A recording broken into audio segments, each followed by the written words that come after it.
Hello, everyone, and welcome to One Control War Podcast, episode 153. I'm Benjamin Yoder here today to talk to you about video games, and this week we have a good mix of old and new. It's just not all old stuff.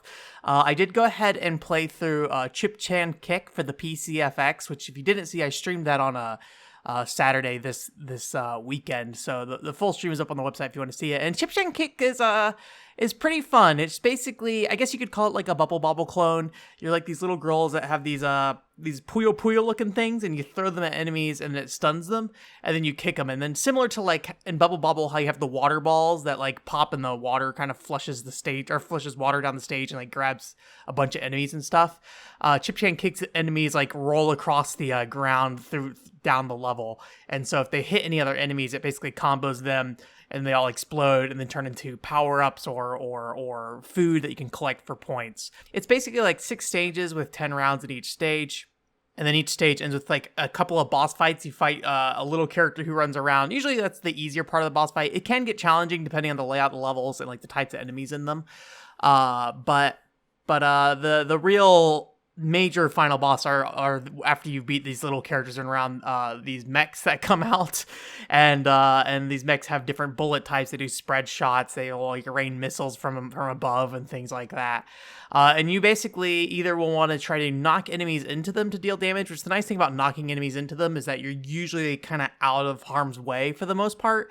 But you can also just hit them directly with your Puyo and like basically smack them to do damage. The biggest problem with that is that you don't have a ton of reach on your Puyo. You can get like a power up that, now I'm just calling it a Puyo, even though it's definitely not a Puyo, but you can just like grab a power up that extends the length of your throw. So you can get a bit safer, but your character kind of doesn't move particularly fast either. There's also a power up to increase your movement speed.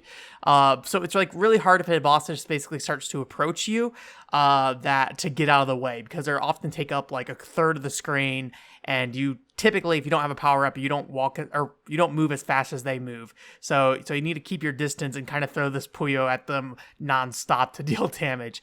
Some of the bosses are definitely more challenging than others. There's a couple that are like supposed to be challenging, but you come to find out, like, because of how it's set up, is like this robot that like shoots lasers out of his eye, because it's only like one laser beam that comes out of one particular part. It's just like super easy to dodge versus like the first boss, who just like is constantly throwing feathers at you and everything in like a spread shot order. So it's just like way harder to defeat the first boss than it is like the 5th boss in the game. It's pretty short though. I beat it in about 3 hours. I saw that the long play on YouTube was like an hour and a half long. So if you didn't like die, or in the case of me, just like accidentally soft reset the game on like on the final boss, then I think you can beat it quite a bit quicker. There is a hard mode too. I haven't looked to see if there's a different ending if you do hard mode. A lot of PCFX games that I've played, and by a lot I mean like 3, if you beat them on hard versus normal, you typically get like a special credit sequence or something like that. So I don't know, maybe I'll do the hard mode in my free time at some point, but I'm not super desperate for it. The story for Chip Chan Kick is pretty cute. It's basically just these girls who transform into these, like, I guess you call them animal people slightly. They have like little ears and tails. And then you're basically helping this lady who came out, like, was knocked out of this rock, and there's like a demon dude who came out with her, and I guess they're trying to enslave the world or something, or enslave the city you're in at least. So you stop them from doing that. It does come from that, but the developer is like a Cybertech Custom, and they come from a line of like PC98 erotic games. So there is like some fan service there, and the characters are very much like super chibi and small. So I think that would probably bother some people, but it's mostly in the opening cutscenes of the game. Once you get to the once you get to the cutscenes between the levels, there's really not a lot of that stuff at all. And obviously you can skip the cutscenes, so if you didn't want to see it, you could just, go right past it. And it's a fun, cute little game. It's probably one of the most playable or most accessible games on the PCFX that I've played, at least. That's for sure. Unfortunately, it's also, in being the most accessible, it's also the most expensive. I think during the stream I looked up the cost, and it's like $500 to buy a copy. So I definitely just burned the game because nobody's making any money off Chip Chan Kick anymore. It'd be nice if somebody re-released it, but I have my doubts. Anybody's looking at the PCFX library at this point and being like, how can we resell this today? I mean, it'd be great if somebody did, but I highly doubt it. So, but yeah, it's fun and cute, and I'd recommend playing it if you're not gonna pay the $500 to get it. Either burning a copy or playing it via emulator or something like that. For more modern games, although this is a pretty old game at this point, I played the Uncharted 4 multiplayer. If you weren't around a handful of months ago, I played the Uncharted 2 and 3 multiplayer, but I have yet to play Uncharted single player at all. So my understanding of the Uncharted series is entirely from a multiplayer perspective. And I'll say that Uncharted 4 is cool in some ways, and then also very limiting in others when it comes to the multiplayer. If you ever played Uncharted 2 and 3, kind of the neat thing about those games is you have the ability to kind of climb on a lot of the environments in that game. So a lot of buildings you can climb on, things like that. And there weren't a ton of restrictions. So there definitely were places you couldn't climb up, but there were a lot of options for you to climb on places that were, within the level itself. Uncharted 4, it seems like they really restricted that down to just like a handful of places that you can kind of climb up onto. There's only like sometimes buildings that look like they'd be very obvious that you should be able to get on and kind of like camp out on. They don't let you do that, or at least I haven't found a way to get up there. So it's a little disappointing in that regard. It feels a lot more restrictive, and that they've kind of limited your paths through a level to particular, actual paths to go through, rather than your ability to kind of like scale an environment and go over, which I think in the end probably introduced a lot of issues in terms of, at least for like the wave-based mode, there's a lot of times you could get above like enemies in a certain spot and it'd be fairly cheap that you can sit there and just like shoot down at them. But I think it was still very fun to do it that way. I just think it made it a bit more unique compared to other shooters I've played. Uncharted 4 really relies on the grapple hook mechanic, so you have the ability to kind of grapple around the environment and swing yourself around, which is really fun. I just haven't found a lot of use for it so far, at least strategically. It's more of a just kind of get around the level thing, more than it is like a actually fight enemies thing.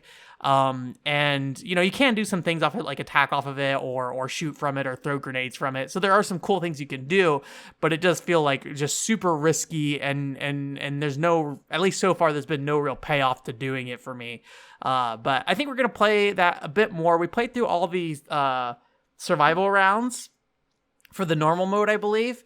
And I think we're going to try hard. I don't know about crushing difficulty. We did finish all the crushing ones, I think, in Uncharted 3 when we played that.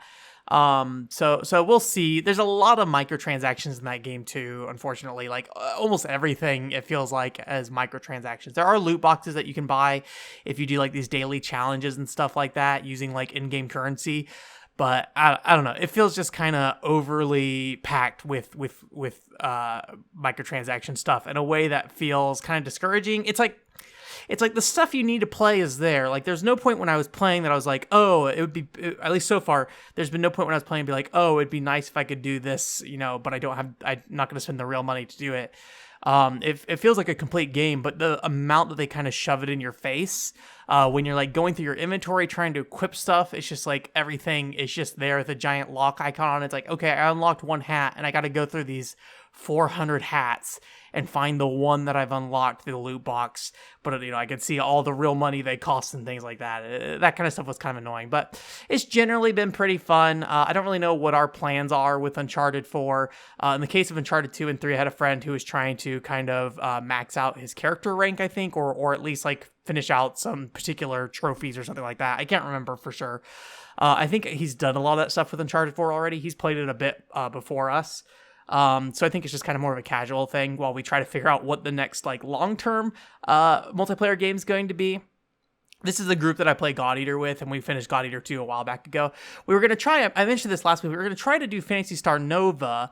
So if you don't know, Phantasy Star Nova for the PlayStation Vita, that is a local ad hoc only Vita game. So if you want to play multiplayer, you have to be around people. But there's this service called X-Link Kai, where you can basically fake a ad hoc online and then play, quote, local ad hoc with people online.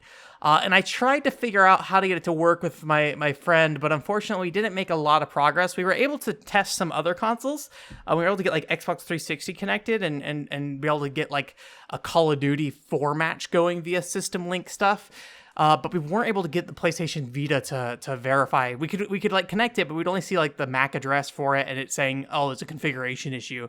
So because the 360 work, it makes us think that it's probably not a network issue per se.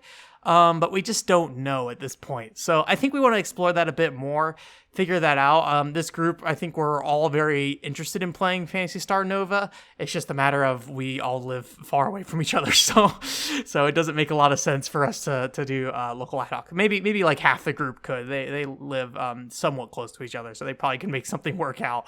But at least for me, I'd be way down here, away from them. So I don't know, we'll see. I'm interested in playing Phantasy Star Nova. I don't know if the fan translation for that game is finished. I haven't hacked my PlayStation Vita yet either, so I wouldn't be able to play the fan translation without doing that. And then, the game being in Japanese, we'd have to see, how accessible that game is without any English. But I don't know. I feel like Phantasy Star is a big enough name that there's probably enough people out here who have talked about that game online that we could probably figure out something to get around any kind of language barrier stuff or anything like that. So I want to explore that a bit more, but we'll have to wait and see what happens. It's just going to take some effort, and the X-Link Kai community doesn't seem super responsive when it comes to Vita questions. It does not seem like the Vita is a very popular platform when it comes to that service either. So I think there's just not a lot of interest in them to help people out who are having Vita issues. But we'll see. I need to I tried messaging the Discord group and basically got nothing. But I might go on their forums and see if I can post about it and see if I can get some help that way. And then finally, this is old stuff. I played some more Peach Splash this week. So if you weren't here last week, basically I found a group who plays Peach Splash every Friday. I don't know how much I should re-explain Peach Splash. I think I talked about it last week a little bit, but basically it's like a water gun fighting game with Sinogura characters. It's actually very fun and I haven't seen anything that looks quite like it, at least. And what I've kind of enjoyed with playing with some of these people, that some of them are like very, I guess you could say, Peach Splash veterans. They've maxed out their rank at some point while doing this stuff.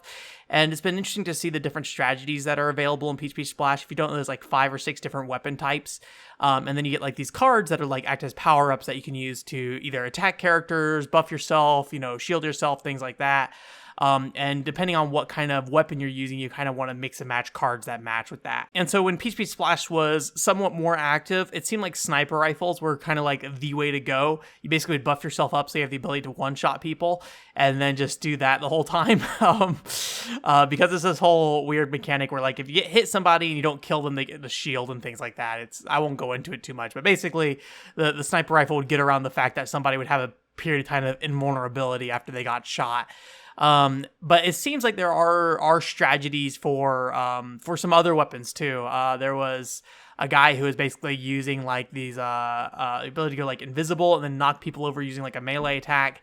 And then there's this like gun that I would consider more of like a support gun. When you spray other characters, they get in this mode called like soaking wet mode, and then they basically don't have to reload their gun ever. They can just keep shooting. So if they're using like a sniper rifle, they can just like basically shoot it nonstop during that period. And so it's like a little spray gun that's kind of geared towards that, but it can also hurt enemies. So he would basically knock you down and then like go up to you with the spray gun, just like spray you really close.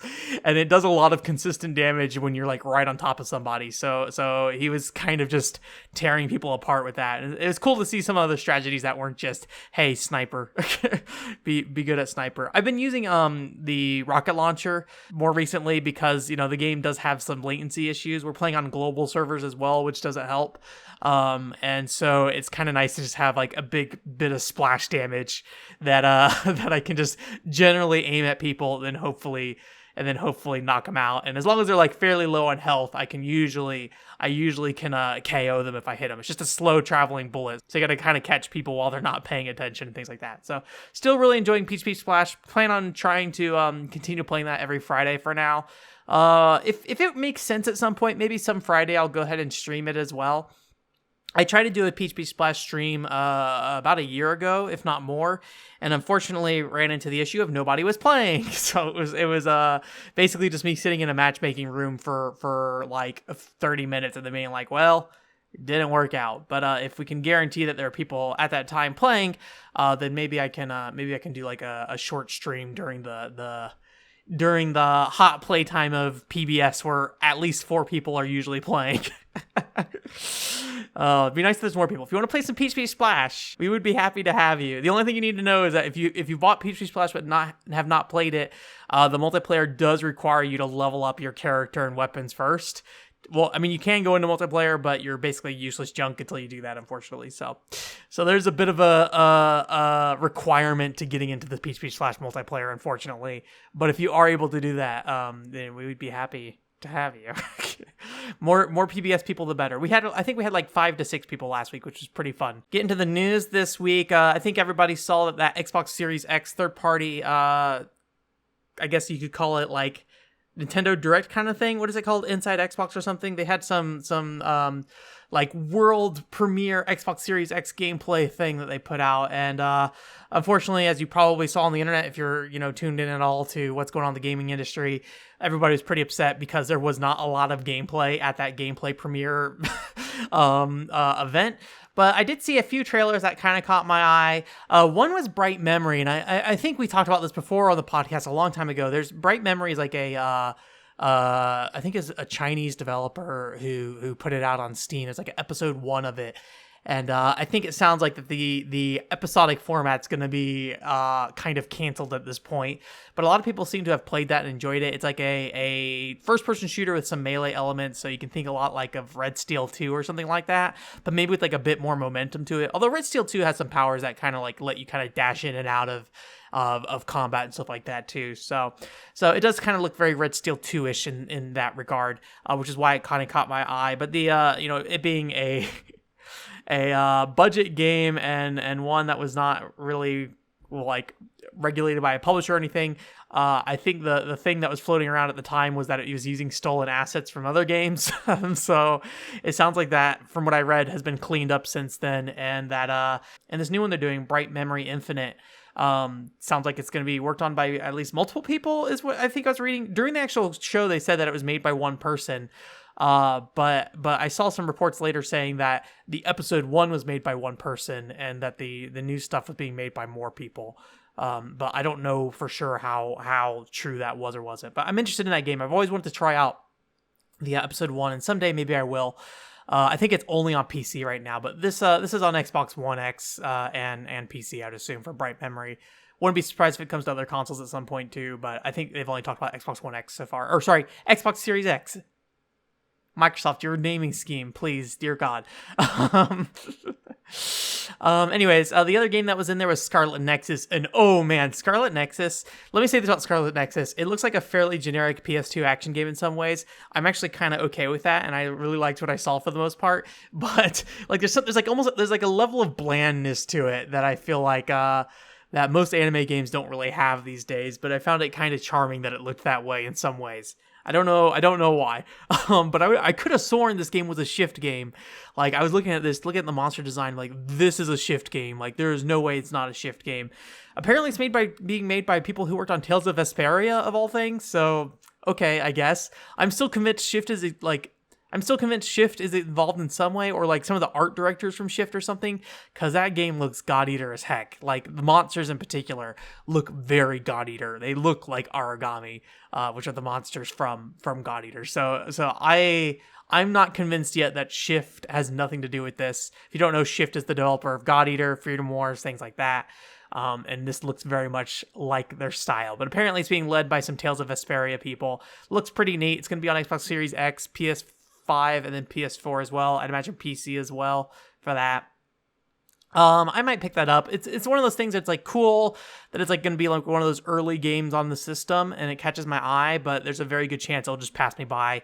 A game that I can think of that kind of was that for me was Knights of Azure. That was like an early PS4 game, but it was one of the PS4 games I wanted before I got a PS4, and then it just kind of eventually faded to the back of my mind. It's like I still want to check it out, but I don't know if I ever will. I have that thing like games that come out like the first year of a platform tend to stick with me for some reason. Like, I have a lot of DS games that I'm just like, I would love to play Guilty Gear Dust Strikers someday. Someday I'd like to do that. I'd like to play that weird Pokemon racing game. I forget what it was called. Pokemon Tapper? I don't remember what it was. There's some weird Pokemon DS racing game that was bizarre on the DS. I like launch Windows games for some reason. I guess because they kind of define a platform early on. So, but this is multi-platform. Maybe on PS4 as well. So, I'm going to guess it's probably going to not really push the new platforms very hard, but it'll be interesting to see. I guess that kind of leads into another conversation about, Xbox Series X, because everything's going to be able to be cross-platform between Xbox One so far, at least as far as Microsoft has said. That sounds like that's going to be the case. I do wonder, how much we'll really see the improvements of things like, fast loading and things like that. I imagine games are going to be designed with PS4 and Xbox One in mind. So, we won't see the things that Mark Cerny was talking about during like the PlayStation 5. I don't know if you want to call it real. It's like the game developers conference thing where he's talking about like, oh, the map design was built in a way so you can hide loads. And I'm going to guess for a while, we're still going to see map design built that way. Because we still need to hide loads for PS4 and Xbox One.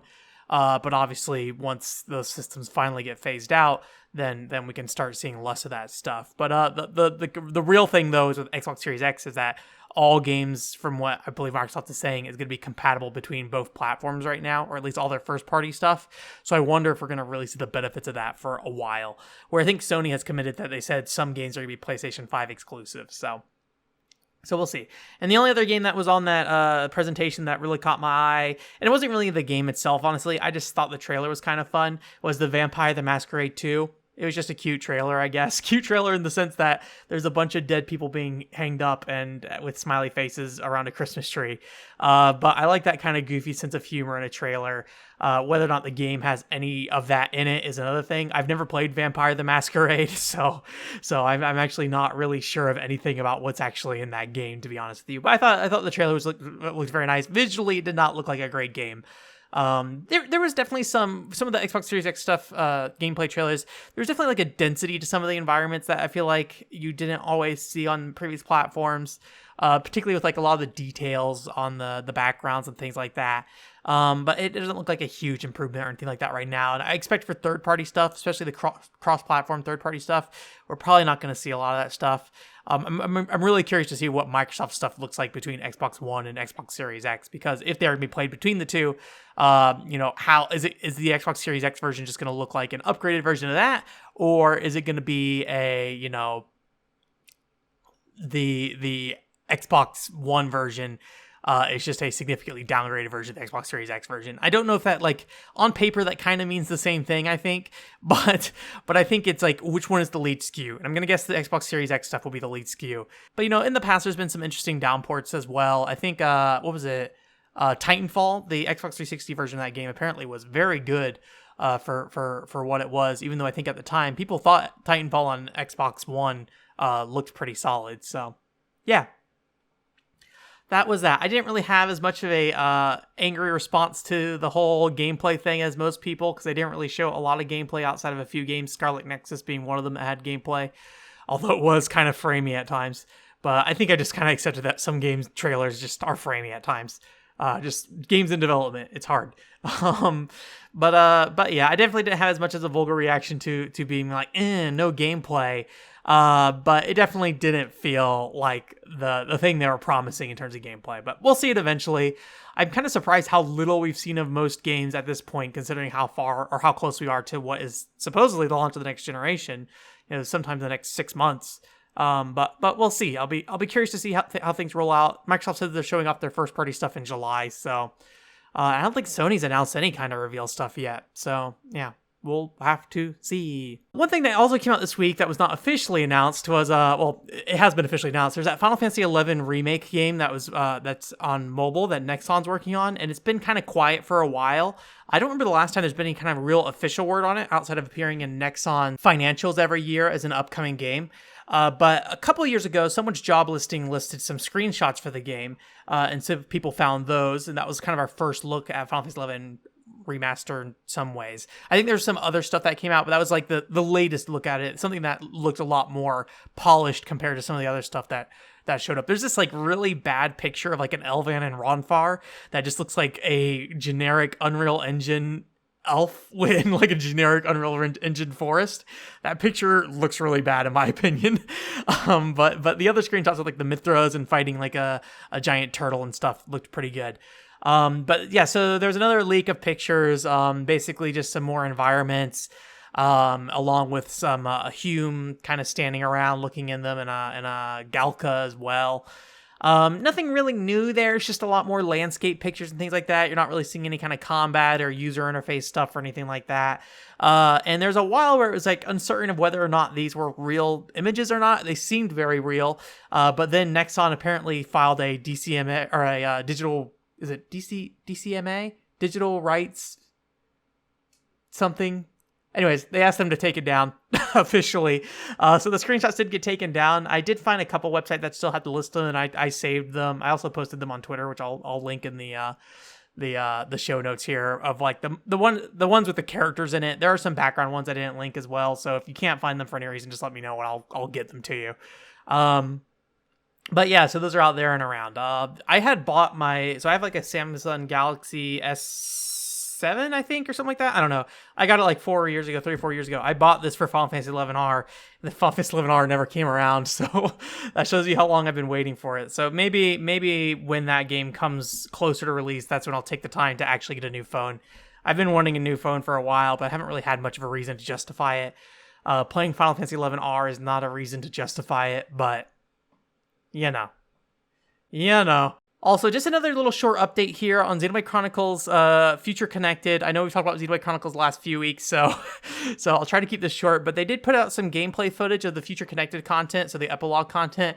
And before I had been speculating that maybe there would be a new battle system similar to Torna and things like that.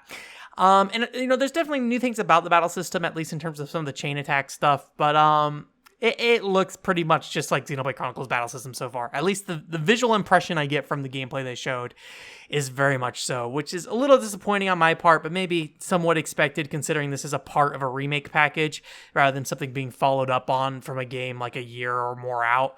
So I'm a little disappointed that it looks so similar to Xenoblade Chronicles gameplay. But, we'll see. Maybe looks can be deceiving. Xenoblade Chronicles Torna's UI looks very similar to Xenoblade Chronicles 2, but it actually plays quite differently in some ways. So it could be maybe the same thing with Xenoblade Chronicles Future Connected, that on the surface level, it looks basically the same, but when you actually start interacting with it, it is very different. I only ever saw like 3 characters in combat, which makes me think that you can only have one of the no pawn in your party at once, or you have to leave somebody out of the party at a time, which I think is a little disappointing. If that game is a cast of only 4 characters, I think it's a little weird that one character is just going to be left out. Maybe you can do 4 characters, maybe they just haven't showed that yet, but I was kind of hoping they would increase the party size, or maybe do something along the lines of like a Xenoblade Chronicles 2, where Shulk and Melia like team up with the no pawn and act as one character rather than a separate entity for each one. But we'll see. I'm still definitely going to check it out, but it is I'm a little disappointed by what I saw so far, but we'll see. Actually playing it is when I'll probably find out whether or not I actually like what that thing is. I'm a little worried that I won't like what it is, but we'll see. We'll see how things go. And then finally, also I noticed this when I was looking up the Kuden Cafe on the Nintendo Switch Japanese eShop. SNK Gal Fighters came out on the Switch a while back ago in Japan. I think it finally came out in the US maybe. I'd have to double check on that, but either way, it's out. You can get it on at least the Japanese eShop if you want to, which Gal Fighters is a Neo Geo Pocket game. I'm kind of interested in checking it out. I've heard a lot of good things about Gal Fighter. Part of what made me look at it in the first place, outside of just like, from people talking about it over the years, is when I did that Hunex Fighters 98 video, the characters in Hunex Fighters 98 are very like short, stout, and like have little limbs. And I was kind of curious how that compared to Neo Geo Pocket Color games or Neo Geo Pocket fighting games, because they had a very similar aesthetic, a bit like chibi characters. But what's kind of different is that their limbs actually kind of expand, where in Hunex Fighters 98, their limbs don't do that so much. They're just kind of normal sized tiny limbs, I guess. So you have to be like really close enough on an enemy, where Gal Fighter seems like it's about a bit more outstretched and things like that, because the hands get like huge when you punch forward and things like that. So it looks cool. I'm definitely somewhat interested in checking it out. I'm not sure who handled it. I would not be surprised if like M2 did something on it, but maybe I'm too hopeful about that. So I might check it out. I don't know. We'll see. I have plenty of fighting games sitting around that it's a little hard to justify picking up another fighting game on the system, or on any system really, because got BlazBlue Continuum Shift sitting around still after I picked that up. And Dead or Alive 4, I was actually looking at Dead or Alive 4 recently. I was like, after the whole Patty reveal trailer for Venus Vacation, I was like, maybe I should play Dead or Alive 4. I like Dead or Alive. Dead or Alive games are good. and I've never played 4. So maybe I'll do that. And then I think at that point I've played 1, 2. Well, I played 2 Ultimate, I should say. I've never played actual 2. So I played 1 Ultimate, 2 Ultimate, Dimensions, and 5. So I've got some gaps there that I'm trying to fill in. Because I do like that series a lot, and fighting games are thankfully very easy to kind of get into and finish up, especially a game like Dead or Alive versus like BlazBlue Continuum Shift, was like a, has story elements, well, more significant story elements than like a Dead or Alive game. So anyways, that's it for this week. Thanks for coming. Right now I'm streaming, and I'm going to hopefully not butcher this name. Ocho-sama Sosomu, which is, I think, translates to something like Detective Ladies. I'm playing that on stream, having a good time with it, making some decent progress. So I'm glad. I was a little worried that game would be a little hard. I mean, admittedly, a lot of the stuff that I've done so far in that game, I kind of already had my hands on at some point when we did the PCFX stream like 2 years ago. So starting to make some progress in there. I'm on stage 3. I'm not sure how long that game is. My feeling is maybe it's about 6 stages long, but that's just kind of a gut feeling. I really have no idea how long of a game it is. But we're just going to keep moving through that. I also did a little bit of a Sparkling Feather stream at the very end of that, previous week's stream. So if you want to stick around to the end of that stream, you'll see some Sparkling Feather gameplay there. I'll talk about Sparkling Feather and more directly at some point. Maybe not on the podcast. I don't really know yet, to be honest, because the whole reason, if you're like, hey, Ben, you're playing a lot of PCFX games, the reason I'm playing so many PCFX games is because I'm preparing for a podcast where I want to talk about the PCFX with somebody. So I'm trying to work that out. And so hopefully we'll have that. It won't be soon, I will say that much, but hopefully I'll be planning it and recording it soon. I still am in the process of figuring out the video for next month, which is maybe not coming along as quickly as it needs to be. That is The Wizard of Oz Beyond the Yellow Brick Road. I've dropped Valkyria Revolution for now. Valkyria Revolution script is making progress, but it was not making progress fast enough. So going to put it down, going to revisit it later with fresh eyes, hopefully. For The Wizard of Oz Beyond the Yellow Brick Road, the script seems to be pretty good. I have not finalized the script yet, but I did start playing through it again. I was able to figure out how I want to record that game. And again, playing it on emulator is not ideal, and I'm going to have to definitely lead that video with some kind of disclosure of like, hey, I'm playing this through non-normal means, and these issues are going to happen. I also have to talk about, like, it's a lot harder to control the game on emulator, and so, how I'm moving in the gameplay may not necessarily be representative of how you'd move on the DS, which might sound silly, but a part of that game is how it moves, like a part of the game that I like to talk about. So it's a little challenging. It's a little challenging with that. I really wish I had gotten in on the 3DS capture cards before they died out. If you don't know, if you weren't around, I was originally looking at getting a 3DS capture card, but right as that happened, the company that was making them shut down because of the changes in Japanese laws with the reselling modded consoles and things like that. And unfortunately, if you want DS or 3DS capture cards right now, it is very difficult to find them. So basically, I'm doing some alternative methods right now, mixing and matching, trying my best to make things work. Unfortunately, in the case of The Wizard of Oz Beyond the Lake Road, the options I have do not work, with the exception of doing an emulator run, which, again, I don't want to do, but here we are. So we'll see how that goes, and we'll put that together. As for what's coming up this week, tomorrow, I know last week I teased it possibly coming out last week, and it did not happen, but I have the Keith Shizuo podcast coming up here, so we're basically talking about budget game collecting and budget game selling. So that I did that podcast with Keith from Keith Shizuo channel, so please check that out. That'll be going up tomorrow. Other than that, though, just the usual stuff. This podcast goes up every Monday at 9 a.m. Pacific time, and the stream is at 7 p.m. Pacific time every Thursday. So if you want to check out my stream, please come in, say hi. Playing some PCFX games right now, so you can come watch me be really bad at playing games at times. Like, it's really hard to focus on games when you're streaming. It's something I've been not very good at doing unless like nobody's there. Then that makes it fairly easy to stream. But once people start showing up and start chatting, it's a little harder to focus. But it's just something I need to get better at. And hopefully we'll get there. So yeah, all right. Thanks for coming. WokeShowReport.com is the website. I hope you have a great week. Bye.